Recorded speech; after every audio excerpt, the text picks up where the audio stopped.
What's up, wrestling fans? You are listening and watching the Wrestle Report, episode 7, with Phil and Don. I am Phil, and as always, I'm Don. and we just watched, long story short, we planned to do this right after Clash of Champions, but as we were setting up, the power went out of my house. So we're doing this the next day. But yeah, this show will largely be a review of the Clash of Champions pay-per-view, which should be a lot of fun. But before we get to that, we do have to talk about something that's not so fun. So we're getting into a string of things here that I'm not really – this is the third week in a row on an episode that we have to talk about a wrestler that's no longer with us. Last week, I put it at the beginning of the show, Bullet Bob Armstrong passed away, the father of Road Dogg, for those who didn't know. I put, a little image at the beginning. We didn't really touch on it, but I wanted to make sure we put the shout out there. And then we had Cannella a couple weeks ago. And then now we have to deal with the loss of another legend, Road Warrior Animal, passed away. I believe it was over the weekend. I forget what day it is now at this point. I'm sure a lot of people remember when his tag team partner Hawk passed away way back in 2003. They are now reunited in the wrestling promotion in the Sky. He's passed away at age 60, which is relatively young for a guy who was still involved in the business, still taking indie dates here and there, still helping people. He was still very active in the industry, which is why it's even harder to see someone like that go. Definitely, man. There's a pioneer of tag team wrestling right there. It sucks. It sucks, but that's why you gotta take one day at a time and always be thankful that you made it one more day. Because you never know. Definitely. It's hard to say what because obviously you can't talk about Animal without talking about Hawk, so it comes down to what's your favorite Road Warrior memory. And like for a lot of us that are our age and a little younger, we mostly know them from their time in the WWF, but that was really the tail end of their career. They had kind of been everywhere else. They were in Japan at a time where you couldn't just casually watch Japan, here in the States. They were in the NWA. They dominated. They had great matches with the Midnight Express and teams like that.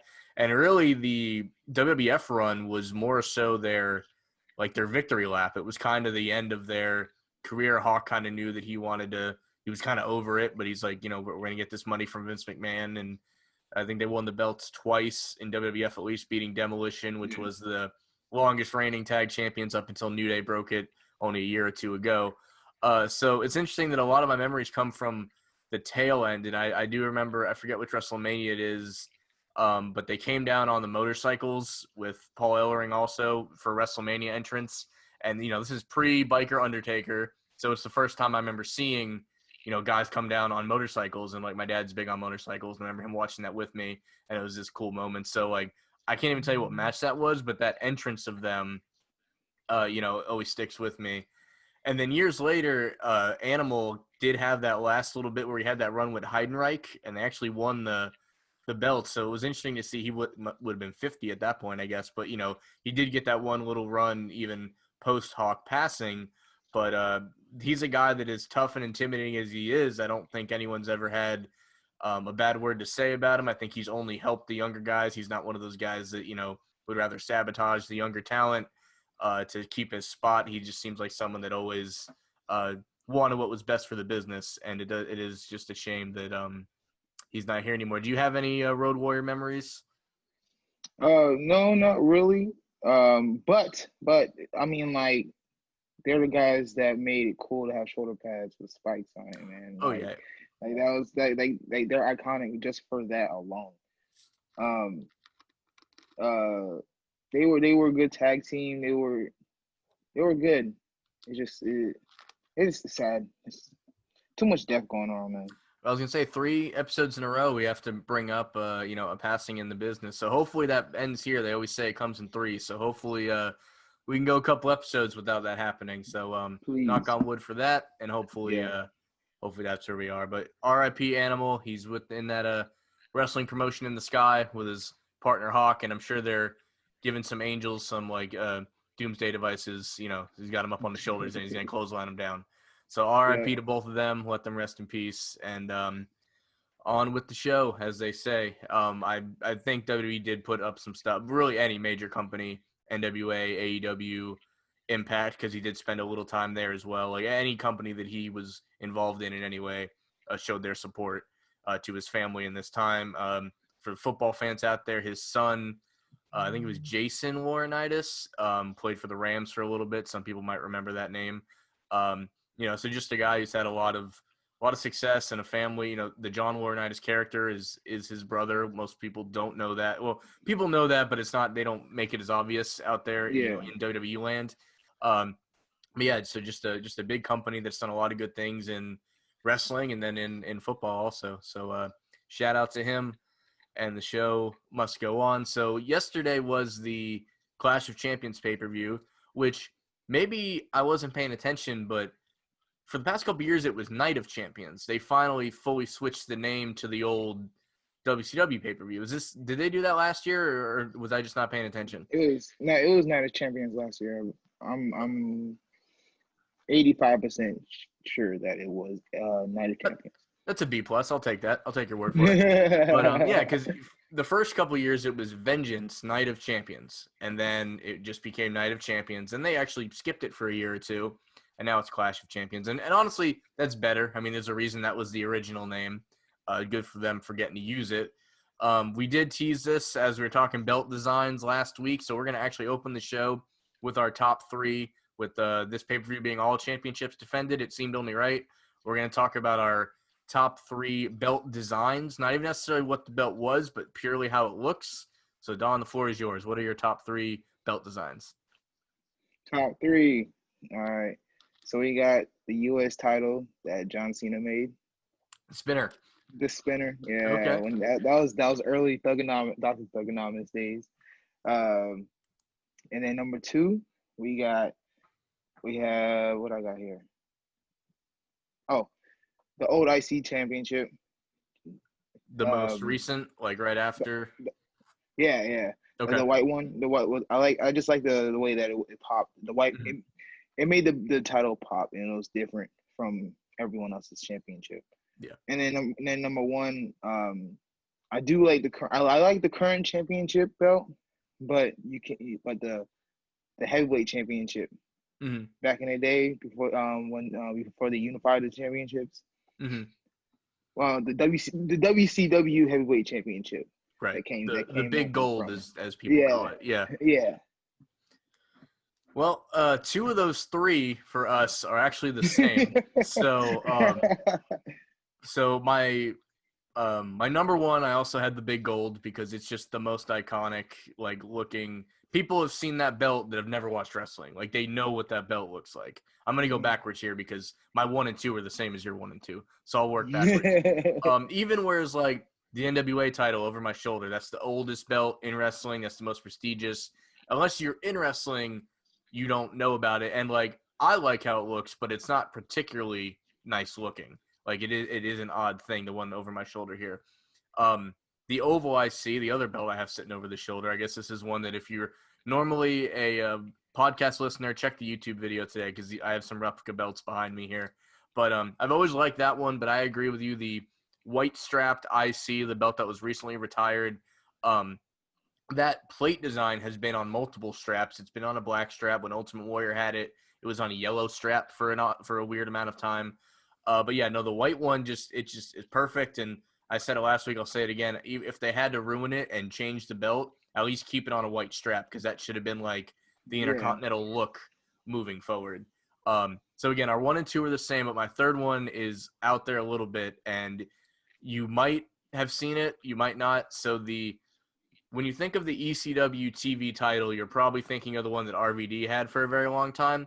The design before that was they took the Winged Eagle title, the one that like Shawn Michaels and Bret Hart would have held, and they took that mold and they made the TV title out of it. The picture will be up here for people watching, but they basically ECW'd up the old Winged Eagle title, and I didn't know that until recently.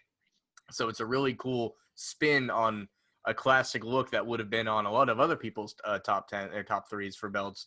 But I like it's the Winged Eagle Championship with an ECW twist, which I think is just a really cool thing before they changed it up. Really, ECW had 2 waves of titles, and it also had a third life once they changed the TV belt. it was turned into the FCW title, the FTW title that Taz had. So not only was it an ECW TV title, but they took that same belt, they put it on an orange strap, and it was Taz's original FTW title. So it's made its rounds. It's kind of been 3 different titles, which is very unique in wrestling. You don't see recycled designs like that. So I'll try and put all 3 of them up here for the video. But I thought that the journey of that belt becoming the WWF Championship, the ECW TV title, and then the FTW title, all essentially the same looking belt, I always thought was cool. But yeah, I guess we had the same taste with. I mean, I could replace the white strap as much as I do like it, because this oval design, the one behind me, like that's the one I grew up with. That was the IC title when I started watching. So like, it was the first replica belt I ever owned. That's why it's still here. I've had it since I was 15, so I could definitely throw that one on there. That'll be my honorable mention, I guess. Do you have any honorable mentions? Oh, I have 2 actually. I have the European Championship that we talked about last time. That's what started this whole thing. Yeah. And then I have also the Hardcore Championship back in the day with Crash Holly and Spike Dudley and all them boys just go after. Yeah, the Hardcore belt, it's funny because it took them a long time to make replicas of it, because it's hard to replicate, because it's literally just a smashed up belt that's done correctly. Like I had a toy belt version of it, like the ones you buy at Walmart. And even that one only looked so much like it because it was hard to replicate in plastic. So, the hardcore title, there's only, much like the European, it was only around for 4 or 5 years. So it had the one design the whole time. But yeah, the European title is what sparked this whole conversation. So yeah, it definitely needs to be in there. TNA's X Division titles through the years, you could kind of just pick one of them. There's only one style I didn't like, but overall, like the X Division titles, I think it was a unique design that they've made. That's another one that's worth mentioning, I think. But so those are our top 3 championship designs. Let us know what yours are. Use the hashtag WrestleReportPod. Give us your top 3 and any honorable mentions you have in there. But the reason it was the top 3 belt designs is obviously Clash of Champions. Every match is a championship match. So we'll get right into it. First question, did you watch the pre-show? Because I kind of came in a little late. I came in a little late too. Okay. I totally forgot that it was coming on early. Yeah. I tried to do the same thing. But it was Cesaro and Nakamura defending the SmackDown tag belts against the Lucha House Party. I caught like the last 2-3 minutes of it. Seemed pretty, high pace. What you'd want out of a pre-show. I mean, the Lucha House Party don't get used all that much, but those guys are plenty talented. So I think this was a good spot for them. It's hard to have a bad match with Cesaro. And the thing with Nakamura, maybe it's his older age, but like he kind of needs to be motivated to have a good match these days. So to put him in a tag team, I think is good, because you can just have him do a couple like string of moves and then tag back out. So like I think it's a good to put him with a workhorse like Cesaro, I think is good. But they retain the titles. I don't think anybody saw that going any differently. So that opened the show on the pre-show. It was about a 10-minute match, it says here on my list here. But the match of the night, without a doubt, as far as in-ring stuff, there's some good stories down the line later. Yeah. But the match of the night is easily this triple threat tag or ladder match for the IC title, which I don't want to say I called it. I'll give myself half a point on this one, because I did say that this has to end with both belts hanging above the ring. And since it's Jeff Hardy, it's a ladder match. And I expected it to be Jeff versus Sami Zayn, because that just makes sense. They both had a right to the title. And then you throw in AJ Styles, which I'm not sure why, but I can't be mad about it, because the match doesn't get worse by adding AJ Styles. It only gets better. So I'm not quite sure how we got here. But you knew it was going to be a good one when you get these 3 guys, in the ring in a match that matters. Oh yeah, for sure, man. Man, I love this match, man. That was probably one of my favorite ladder matches I've seen in a long time. Just the psychology of Sami Zayn deciding, hey, you know what? I'm gonna handcuff these people to the ladders. And not just with your hands. Oh my gosh. I had 2 different people text me after. So if you haven't seen it, Sammy handcuffs Jeff Hardy to a ladder through the earlobe of his gauges, which I don't know who thought of that. I don't know that Jeff thought of it, but I'm sure it definitely had to get cleared by him before they did it, which I don't think he necessarily had a problem with it. But it was a very unique – it was the perfect way for Sammy to win and be a heel. I mean, you can win a ladder match by being a heel a million different ways, but to literally handcuff Jeff and then he's got to like put the ladder over his shoulder like a boombox, trying to get back in the ring, and then he handcuffs AJ to kind of like that middle piece of the ladder, so he's able to climb the ladder but nowhere near the top, and it was so great. There was a couple of scary bumps in this match, as there is with every ladder match. Yeah, Jeff really looked like he got knocked out a time or two, and then he did obviously the swanton off the ladder into the ladder that was between the ring and the announcer's table, which was gnarly, something he's been known to do. As good as this was, it was hard for me to not think, just imagine if there was a crowd. Like, oh yeah, even the virtual fans got like rowdy. You can tell when they're pumping in noise or it's just the noise from the people on the screens, and the people got plenty loud off the screens for this match. So yeah, this was a perfect way to start the show. And Sami Zayn won the title. Some people would say that he retained it if you asked him, that because he said he never lost it.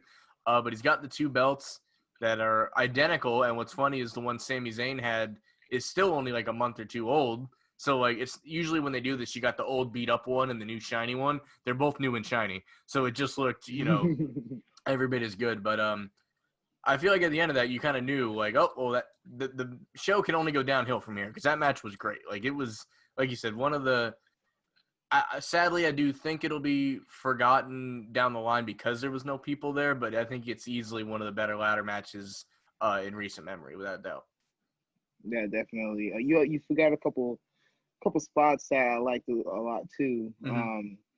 When Sammy handcuffed AJ, and AJ went to do a suplex, Mm-hmm. Sammy decided to handcuff himself to AJ. Yeah. So now it's gonna be hard for AJ to climb up the ladder. Yeah. And then out of nowhere, you see Sammy take out the key, Mm-hmm. undoes himself as AJ has him on his shoulders, Yeah.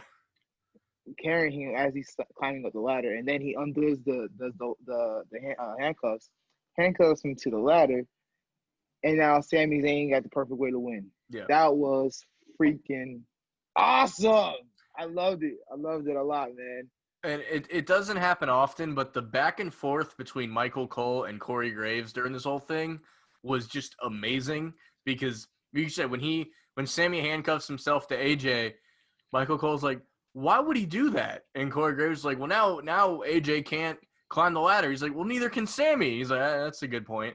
And then when he's up on top of the ladder and he's got the key, and Michael Cole's like, oh, is that a key? And Corey Graves is do you think he would have brought handcuffs out here without a key? Like, of course it's a key. Like, just the back and forth between them was fantastic. Because they were literally saying what everybody was thinking as all this shit was going down.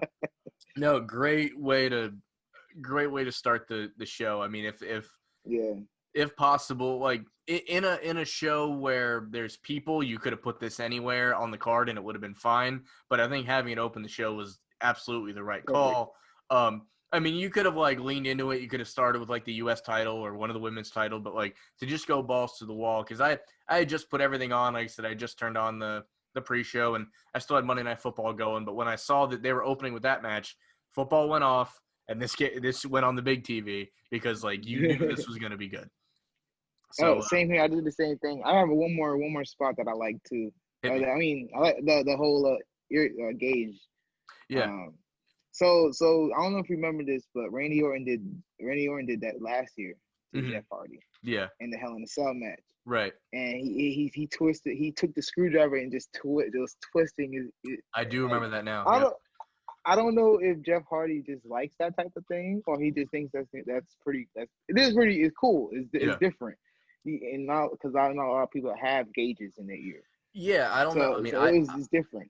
I don't have them, so maybe we can ask one of them. But, like, I feel like you eventually don't get a lot of feeling in those lobes, so it might look worse than it is for that reason. But, I mean, it can't feel good. I know that. But, yeah, so, I mean, that's going to be the thing that everybody remembers from this is handcuffing him in his earlobe gauge for sure.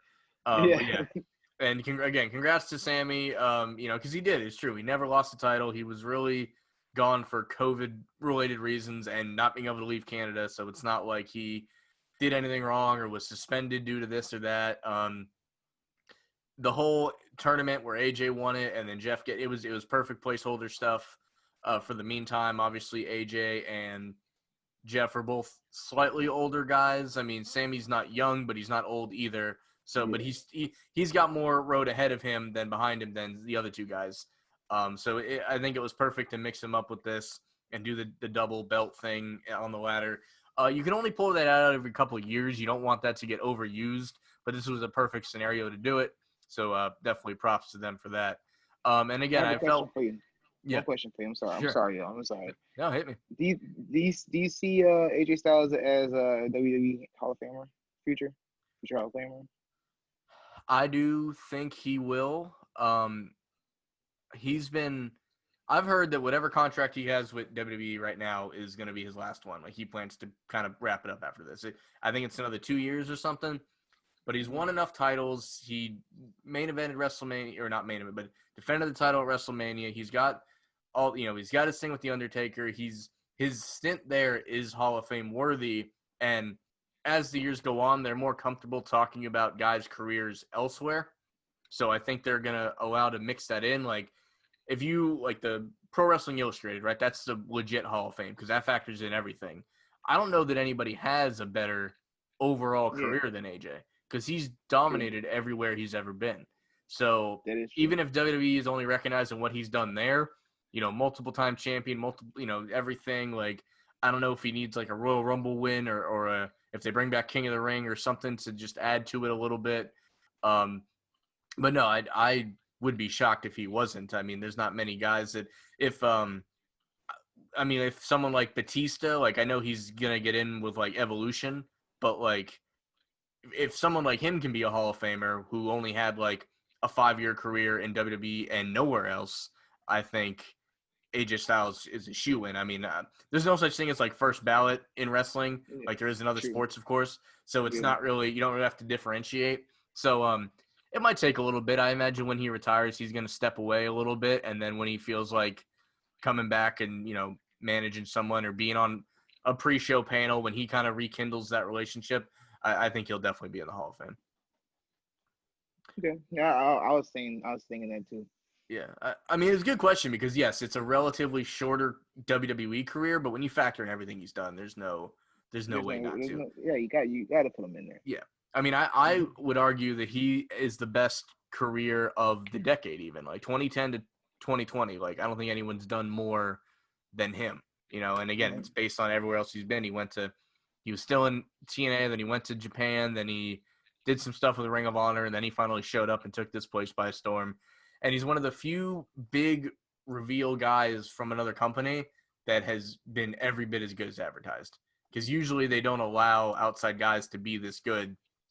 But when it's AJ Styles, you got no choice, I think. So that's that. So again, I think he's got like 2 years left. So I mean, I do think that's why he's more of a mid-carder belt guy now, because they don't want to, when he's gone, they don't want there to look like this massive hole in the main card, in the main event level. But he does great mixing up with guys like Sami Zayn and Jeff Hardy and these other dudes. So he's perfect there for a while, I think. So the next match, it's one of those you never want to follow it, so you just have to pick something. And we do Asuka and Zelina Vega, who recently is no longer with Andrade, and them. They kind of had a little falling out, but goes out to this match.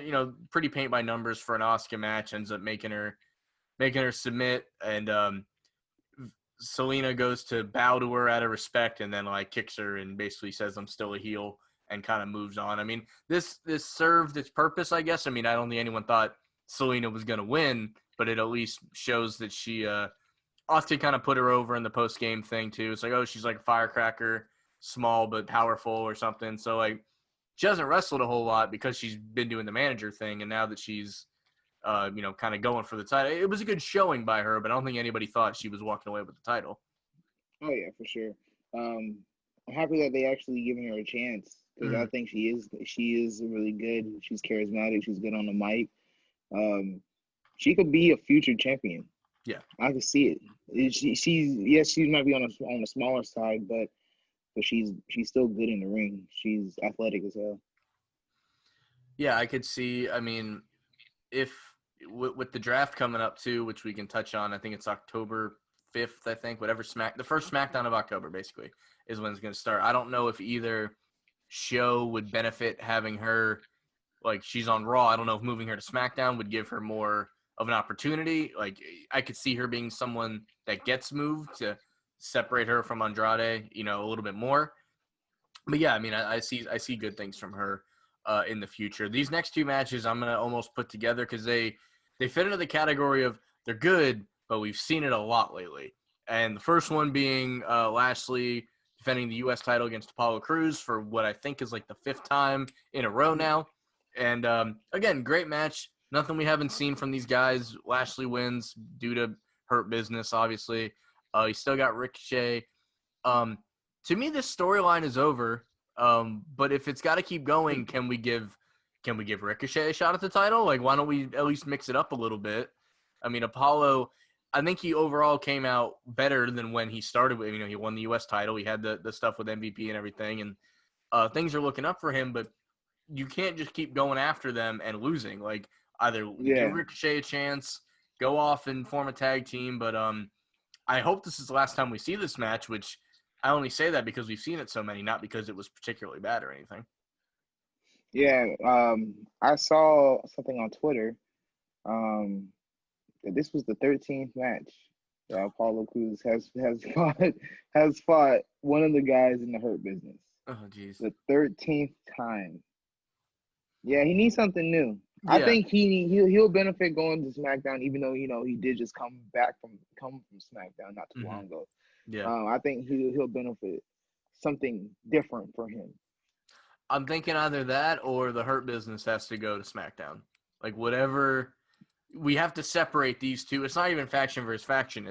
It's what, 4 on 2. So it's not even like faction warfare. It's a faction versus a tag team, which not even that. They're more of an alliance even. Like, they're not really gonna – I don't think they've been in tag matches against them. But, I mean, that's a team I wouldn't mind. I mean, Ricochet and Apollo got a clash of styles. One guy's the high flyer. One can fly around pretty good, but is more the power guy for sure. So if they wanted to go that route, they could, because they've kind of put them both together, against them. So I don't know if when this is over, they're just going to go their separate ways and just be buddies after that. But good enough match. But again, we've seen it too many times. And that's also the same situation with the Street Profits against Andrade and Angel Garza. Again, nothing wrong with this match at all.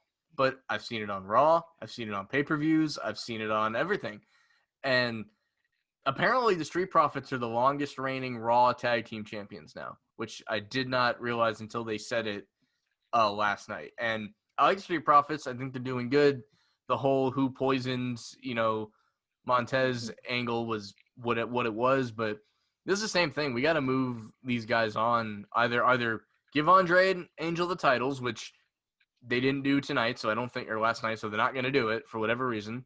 We need, the Street Profits are really entertaining, and these other guys can work, but after, I don't know, you said the magic number for the other guys were 13. Like, this has got to be hitting double digits. Got to be pretty close. Now, did you know that they were supposed to fight in WrestleMania, this past WrestleMania? Yep. Mm-hmm. But Andrade was missing, so that's when they brought Austin Theory in. Austin Theory, right? Yeah.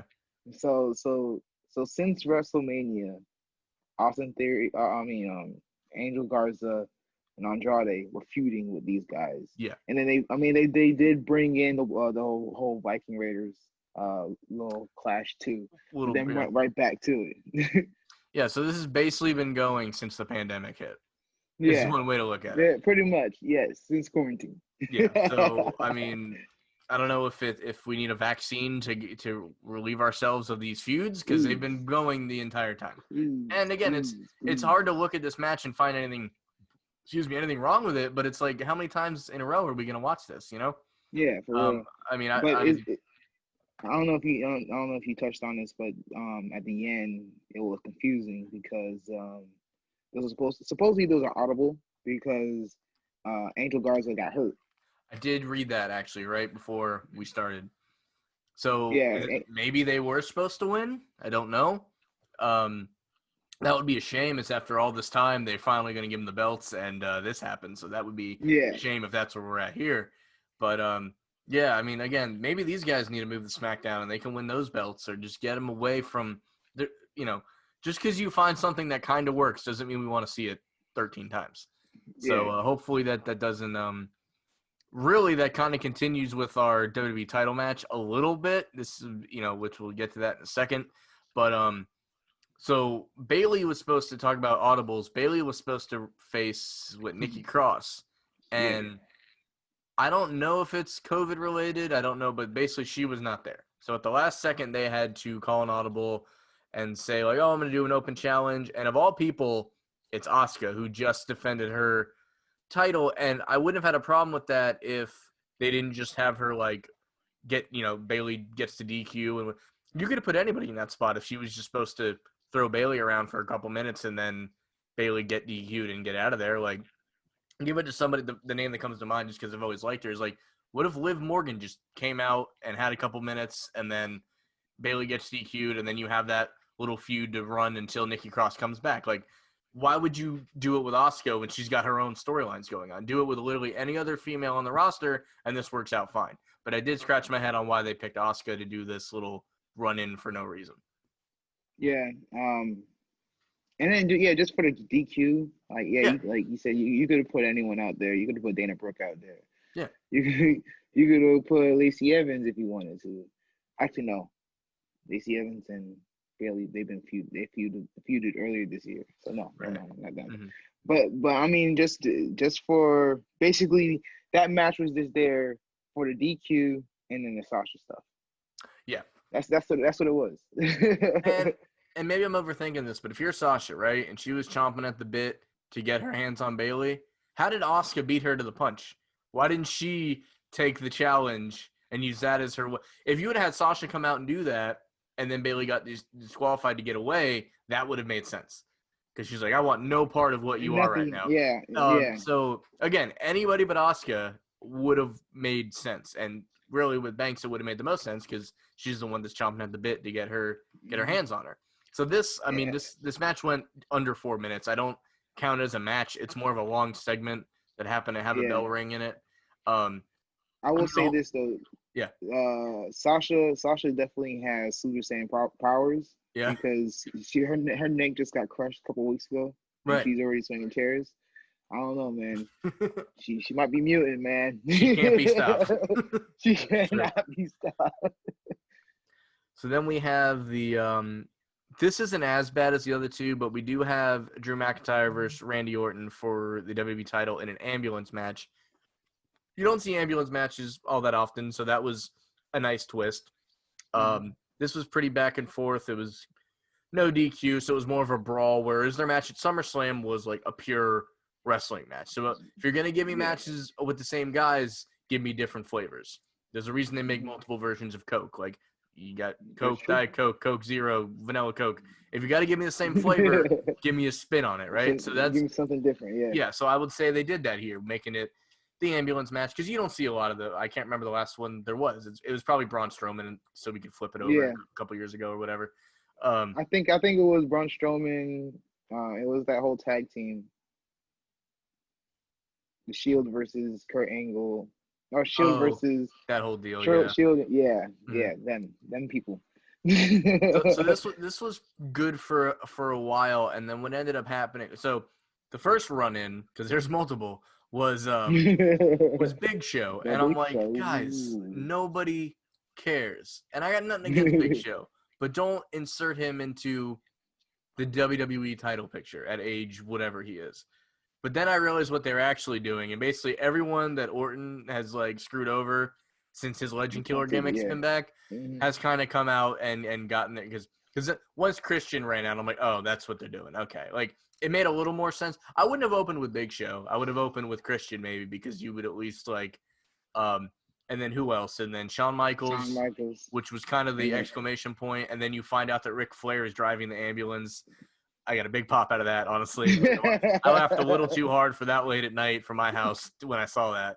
But it was funny. It was a good moment. But here's my question. it kind of left me feeling like Drew couldn't win without their help. Did you get that vibe? I did for a little bit, Mm-hmm. but then I was like, I mean, if anything, Shawn Michaels did the most damage than everyone else. That's Shawn true. Michaels super kicked him, and then he threw him off the top of the ambulance. Yeah. I mean, Big Show, yes, he chokeslammed him through the Table. announce table. Mm-hmm. I feel like Christian and Ric Flair did the least.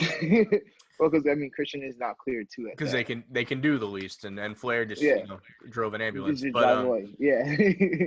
But I do see where people. I was gonna ask you that question too. yeah. A lot of people say that took away from the match. I mean, I will. The argument here, the other side of my own argument is he just beat him straight up 1-on-1 at SummerSlam. So it's not the statement that he couldn't beat him ever, but on this night, it looked like Orton would have maybe won if not for this situation. And where I see this going, this feud's not over, even though I don't know why an ambulance match can't end a feud, but they got Hell in the Cell, I think, is the next pay-per-view coming up. And 25th of October. And then so you do them in a Hell in the Cell. Nobody gets in, nobody gets out. We find out, like that's where I see this going. For that reason, like you had all this help, and now we're gonna have a match where once we're in there, and Orton's won plenty of Hell in the Cell. He's almost like the Triple H now, like win or lose, like it's his match. It's where he's most comfortable.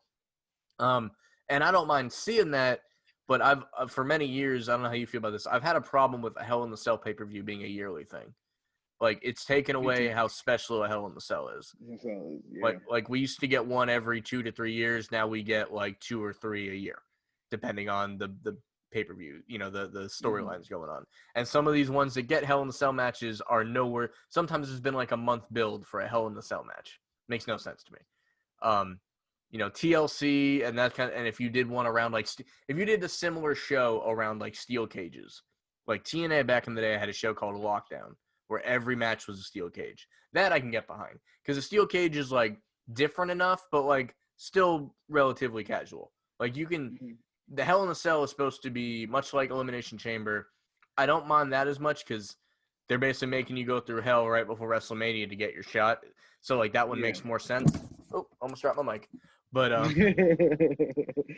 but other than that, I like out of all of them, I would almost replace. You can't now because you can't go backwards. You can only go forward. But like the yearly Hell in the Cell pay-per-view should be a steel cage all pay-per-view. That makes a lot more sense to me than Hell in the Cells. But this particular one, I think it could work out for. But seeing these guys come out was good. Like I said, the Ric Flair thing popped me big time. But overall, good match. I think they were smart enough to we just had the pure wrestling match, so if we're going to keep this going, we got to go somewhere else. Do you think Orton wins the belt at Hell in the Cell? I mean, I'm kind of jumping ahead, but I don't see them going any other way with this. And if Orton loses 3 times in a row, it's got to be over at that point. I mean, even WWE has to recognize that. But so what happens if one of them gets drafted somewhere? Yeah, I mean, I guess Orton will go to Smack. I've always liked Orton on SmackDown. He just makes so much sense there.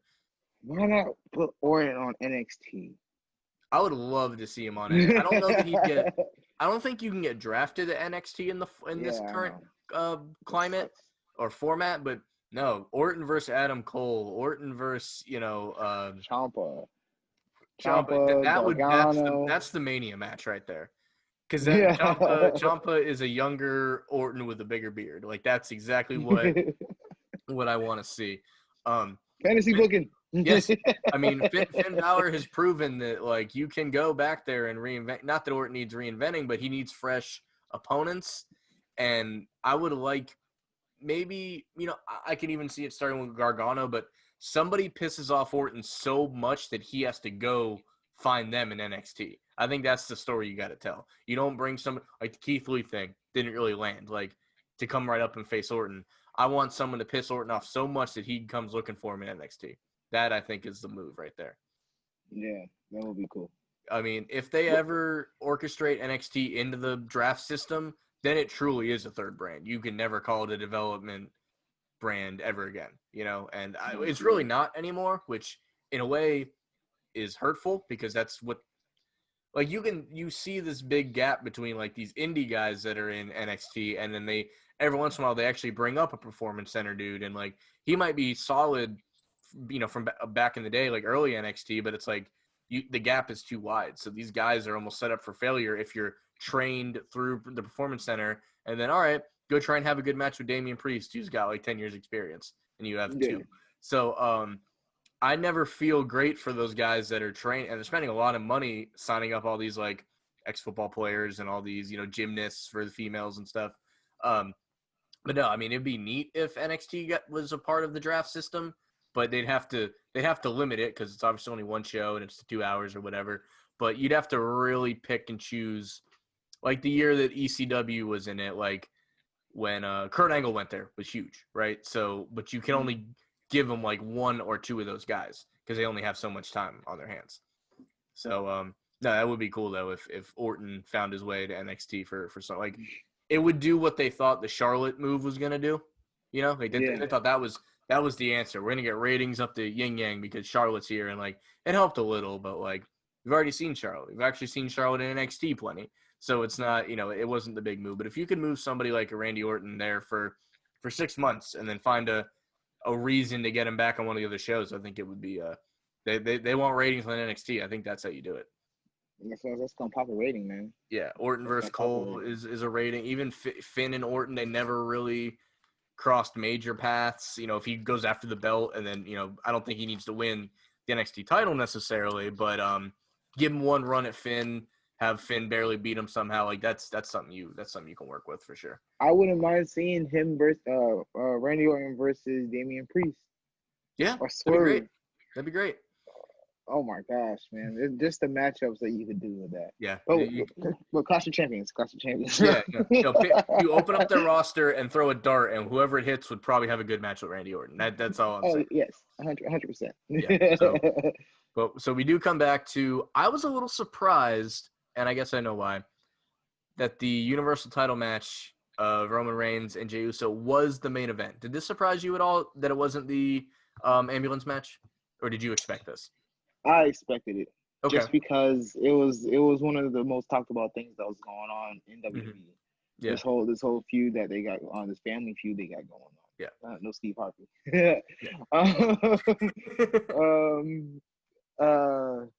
I love this match. I don't know if you saw the WWE Chronicles, but if you haven't, you need to check that out. No, they did touch on it. That I didn't mean to go back. Well, real quick while we're talking about that. The Broken Skull sessions with Jerry Lawler that came out like last week is amazing. And then there's one on Kurt Angle that I'm probably going to watch as soon as we're done here. But so I do have some network stuff to catch up on. So I'll add that to my list there. Yes. I advise you to watch it just because it touches on them growing up together. And there's this one scene, you probably saw it on Twitter. Mm-hmm. There's this one scene when Jey Uso is talking and Roman Reigns is just sitting there and Jey Uso is just going crazy talking about he's gonna go hit the bus, he's gonna go to the ATL to the A, and I'm gonna stay off that red meat. So barbecue stuff and stuff. I'm like, oh my gosh, yo, Jey Uso is the man. And then when they cut, he was just normal. I was like, dang man, yo, he just turns it off just like that. Yeah. I've seen this old clip. I think it was when the Usos won their first like tag belt. So this, we're going back like 7 years now or something. And they showed a picture of them when they first started training, both the Usos, and they were both like 300 pounds, which was insane to see. Like, you ever see an old like rookie photo of Ric Flair? He was like 360 pounds. It was ridiculous. Yeah. Like if I can find it, I'll put it up here during the video. But I mean, obviously, when you're Samoan and you're naturally like a huskier human. That's just how they roll. Yeah. But no, once they got training, obviously they turned into what they are now. But like, I remember seeing an old picture of them, and it's like they basically looked like Rosie and Jamal, which were of course also like they were that size, which is insane to me that they were and they never seem like guys that are struggling to stay that size. They're just there, Yeah. So this match was hard to watch for all the right reasons. I don't mean that negatively. This was difficult to watch as it went on, and that was the goal. And when it first happened, like I said it last week, and I didn't mean any disrespect. I'm like, all right, which Uso brother is it? But And granted, they went out of their way because Jimmy did get to ringside. I think he had like cornrows in or at least braids or something. But it felt like three different people. It didn't feel like Roman Reigns and two twins. Like they did a good job of like, granted, yeah, they're brothers and all, but like this felt like three people with unique identities. Because it's very hard to do that with, identical twins whose gimmick their whole time has been that they are identical twins. And this match, when I think when Jay finally hit the splash on him for like a quarter of a second, I'm like, they're not crazy enough to. Okay, never mind. They almost got me one time, like because nobody thinks Jay's walking out with the belt, but they caught me one time, which is one more than they should have. But when it was still a match, very good match, which you'd expect because both these guys are really good. And then when it turned into a fight is when it became like, oh no. First, let's also talk about Roman Reigns, completely different ring attire. Just no D'Lo Brown chest protector, no nothing. Just straight, no shirt really. Just suns out, guns out for Roman Reigns now, and it's a good way to. It's a good way to differentiate his heel.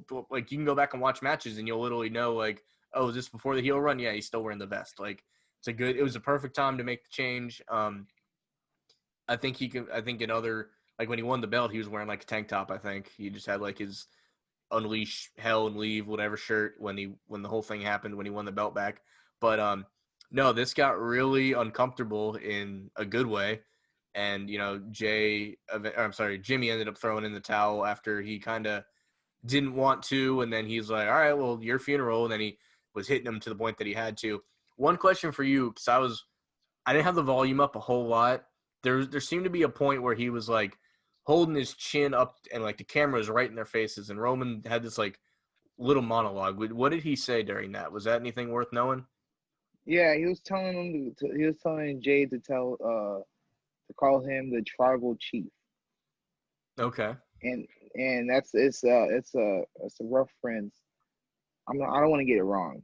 Sure. But it's something. It's something about. Basically, remember on Friday when he said he's the one that sits at the table, at the top of the table. Yeah, yeah. So basically, I run the family. Yeah, I run it, and he just kept on telling him to say it, and Jay was like, no, he's not gonna say it, and Jay never said it. Right. Jay never said it. Jimmy ended up saying it. After he threw the title in.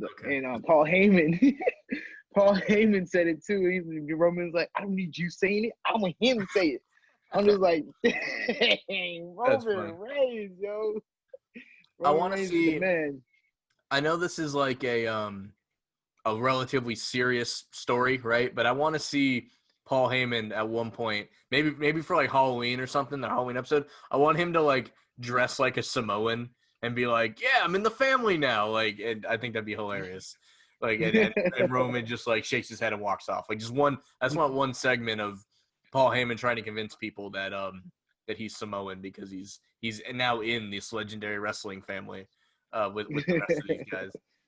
But no, this went great. This was a lot more interesting than I thought it would be. Really, the lead in, I think, with SmackDown last week when Jay gets the belt and he looks like he's gonna like hold it up and he just like throws it to Roman. He's like, I'm just messing with you. Like that was good shit.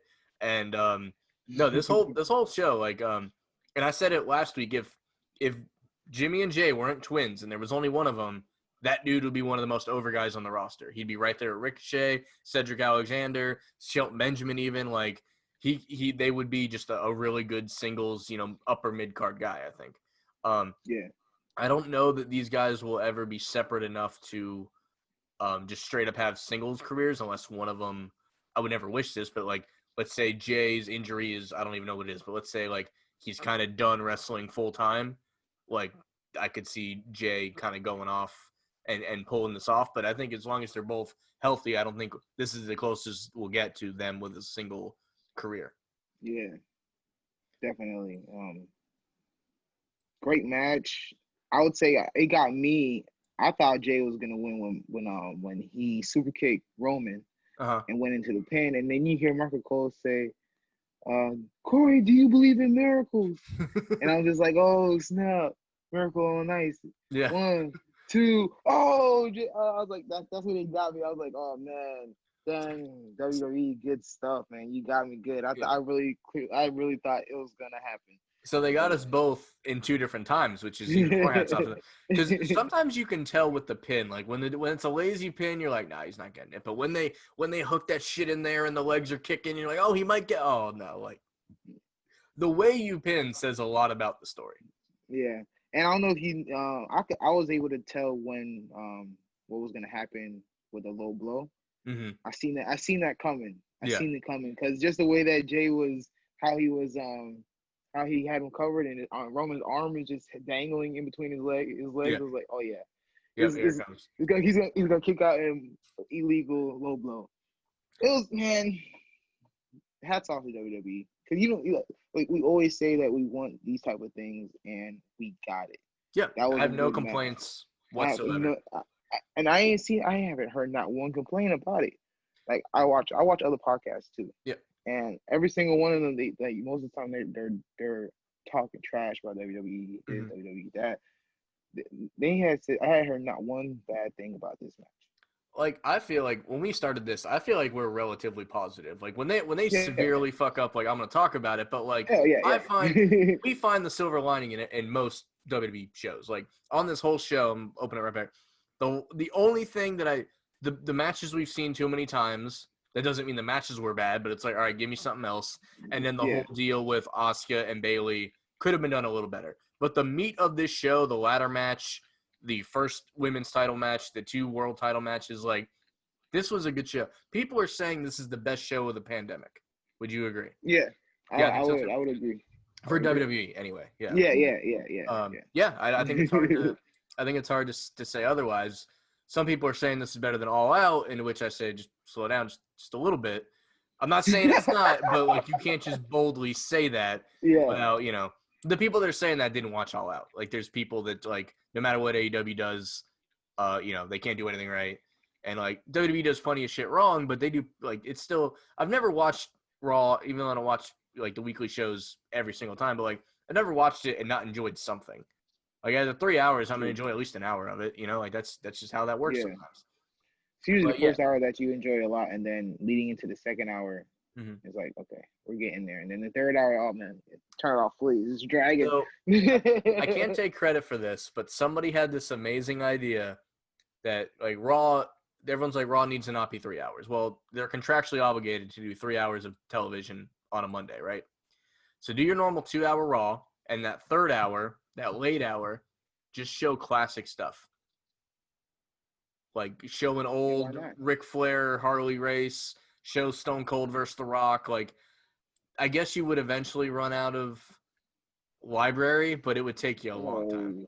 It would take you a long time. I was gonna say, it'll take at least, I would say they at least got, for just an hour, they could just pick matches. That's what I mean. Out. Yeah.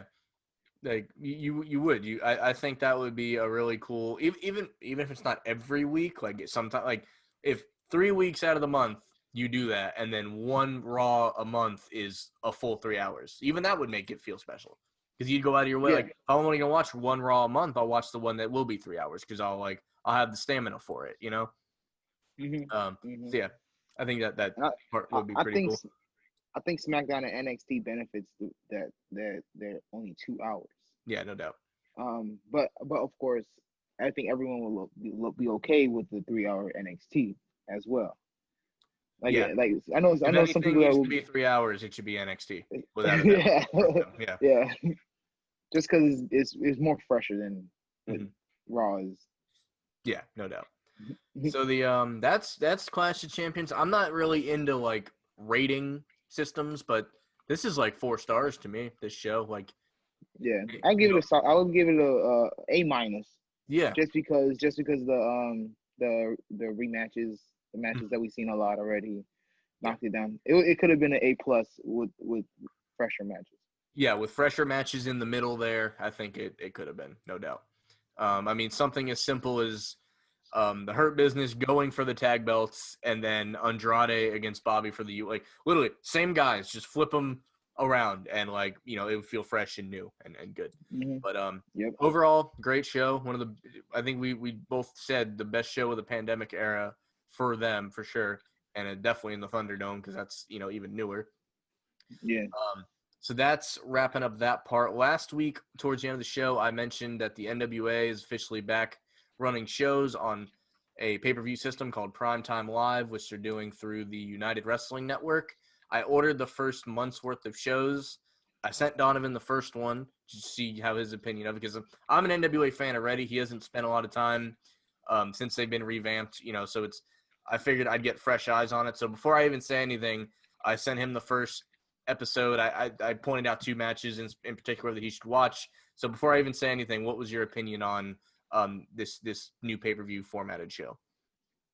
I like it. Like it's different.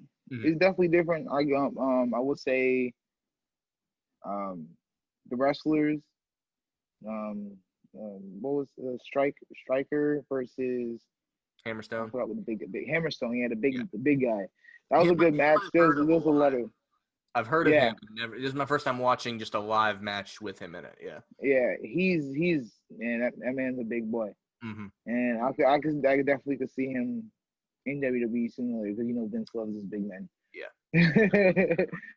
And then this was my first time actually seeing Nick Aldis. Mm-hmm. And of course I've seen Mike Bennett before. Right. But it was a good match. I like the storytelling of it. Yeah. The story really felt like a big deal. Like the whole video package prior, like you're like, oh, I got to see this, like. Yeah. And then you got Maria Canellis there. Mm-hmm. Who's that big girl?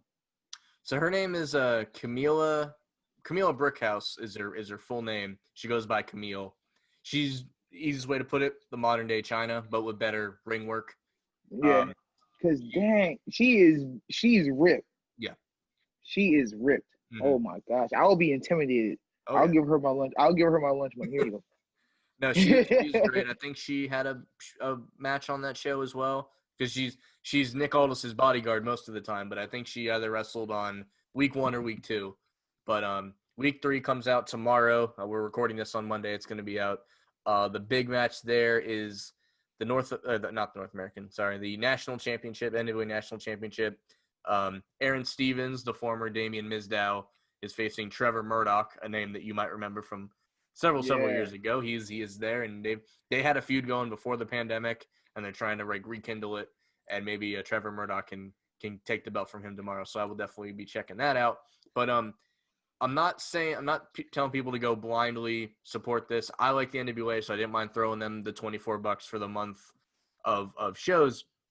And I'm not like, when I send it to Donovan, I'll just say it this way: you can watch it on the same platform you watch our show if you wait a couple days. So I'm not telling you to go throw out money, but definitely search out anything with Alexander Hammerstone and check out this Mike Kanellis Nick Aldis match, because much like Donovan, I think a lot of people know Nick Aldis. They know he's the NWA champion, but they haven't seen a lot of his matches, and I think there's some proof there that he is the real deal. Yeah, he's good. He got a good look to him, and he's skilled. I like it. He does the tombstone, man. Come on now, he does the tombstone. Overleaf, very old school. Married to Mickey James, by the way. Fun fact. So that's a situation there. Yeah, that's pretty cool. I didn't know that. Mm-hmm.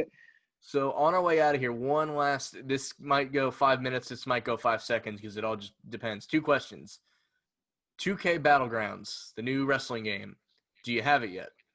No, I do not have it. I don't either, but I will eventually. I don't have it yet, but are you interested in all? Like, I'm sure you've seen the clips. Like, is it something you want to play? I ain't gonna lie to you, man. The gameplay, I might have to go get it, because it's growing up. It's pretty cool. I like the whole action figure type thing. And well, if you remember back in the day, I think I might have it. See if I can hold it up here. WWE All Stars. That's not going to work. All right, but it's on every system. But it was a similar, more arcadey game. It was like on the Wii, PS3, 360, that era. It's not, from what I can see, it's not quite that. It's more cartoony than that even. But I want it for the Switch. It seems perfect as like a just pick up and play when you're anywhere. So maybe down the line we'll do like a small review of it, either on we'll hop online or do it or something. But with no WWE 2K this year, it is the only WWE game on the market. So like, it is something. It looks fun, and at the end of the day, like, you don't need a super serious wrestling game every single year. Honestly, when it became a yearly. when it became a yearly release, like I didn't like it as much. I would take in every other year, and then in between give us stuff like this. I think it would be really cool.